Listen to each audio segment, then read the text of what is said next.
আসসালামু আলাইকুম। সবাইকে শুভেচ্ছা। আশা করি সবাই ভালো আছেন। আমি এই ইসলামিক চ্যানেলটা খুলেছি নতুন। তো এই ইসলামিক চ্যানেলের মাধ্যমে অবশ্যই আপনাদেরকে কিছু ইসলামিক পোস্ট করার চেষ্টা করি। এর মধ্যে ভুল ত্রুটি যদি হয়ে থাকে আপনারা অবশ্যই আমাকে ক্ষমার চোখে দেখবেন। আজকে আপনাদেরকে একটা বিষয়ে আলোচনা করতে চাই, সেটা হচ্ছে আমরা নামাজ কেন পড়ি? নামাজে এত গুরুত্ব ইসলামে কেন?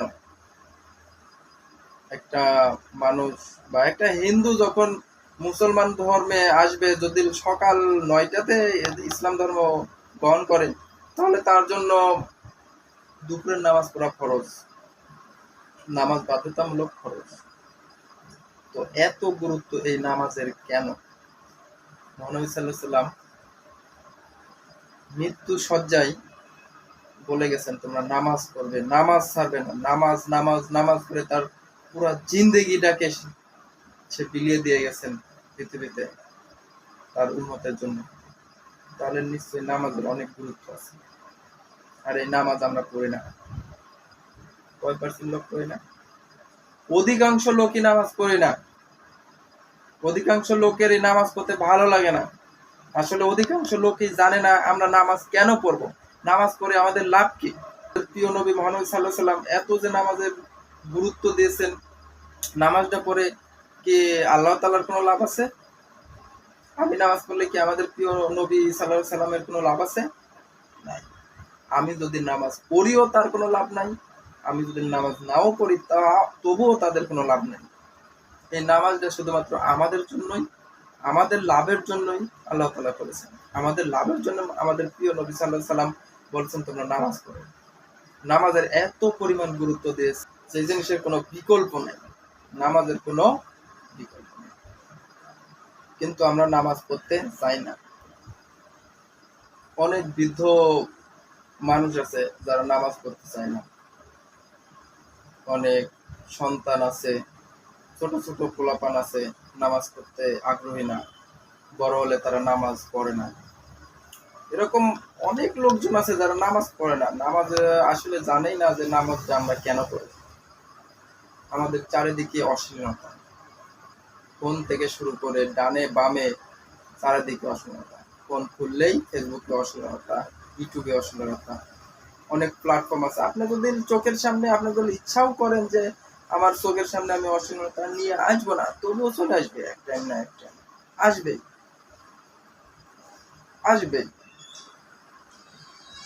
এই হচ্ছে বর্তমান যুগ, এই হচ্ছে পরিস্থিতি। যাই হোক, আমাদেরকে এগুলো থেকে বাঁচতে আমাদেরকে নিশ্চয়ই একটা জিনিস দরকার। সেটা কি? সেটা হচ্ছে একমাত্র নামাজ। এটাই হচ্ছে একমাত্র নামাজ। এই নামাজের কারণেই শুধুমাত্র নিজেকে এগুলো থেকে সংযম রাখা সম্ভব। নামাজের কারণে একদিন একটা মানুষ যতই পাপ করুক না কেন, একদিন না একদিন সে নামাজ পড়তে পড়তে ভালো জায়গা আসবে, ইনশাল্লাহ আসবে, আল্লাহ তাআলা নিয়ে আসবে। এটা এই জন্যই নামাজ।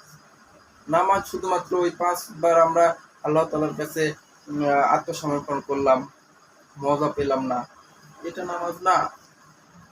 আপনি নামাজের ভিতর ঢুকেন, ঠিকঠাক ভাবে নামাজ পড়েন, এক টাইমে দেখবেন আপনি অবশ্যই যতই খারাপ কাজ, অশ্লীলতা, নির্লজ্জতার ভিতরে থাকেন না কেন, বেরিয়ে আসবে।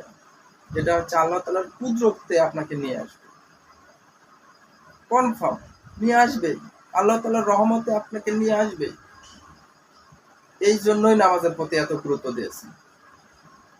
আমাদের নবীও এতটাই গুরুত্ব দিয়েছেন।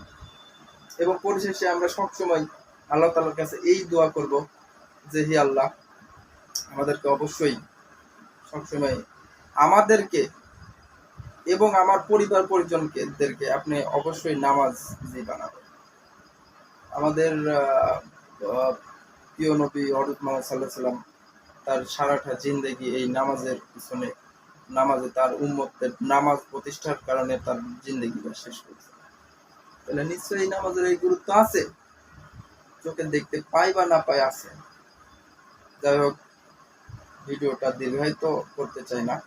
সবাই ভালো থাকবেন, সুস্থ থাকবেন এবং আমার জন্য দোয়া রাখবেন। আর 5 ওয়াক্ত নামাজ পড়বেন। ইনশাআল্লাহ যত রকম খারাপ অশ্লীল কাজ আপনার মাঝে আছে সব ধীরে ধীরে যেতে থাকবে। একবারেও যদি না যায়, ধীরে ধীরে যেতে চাই। একবারে তো আর কোনো কিছু সম্ভব হয় না। তো আল্লাহ হাফেজ।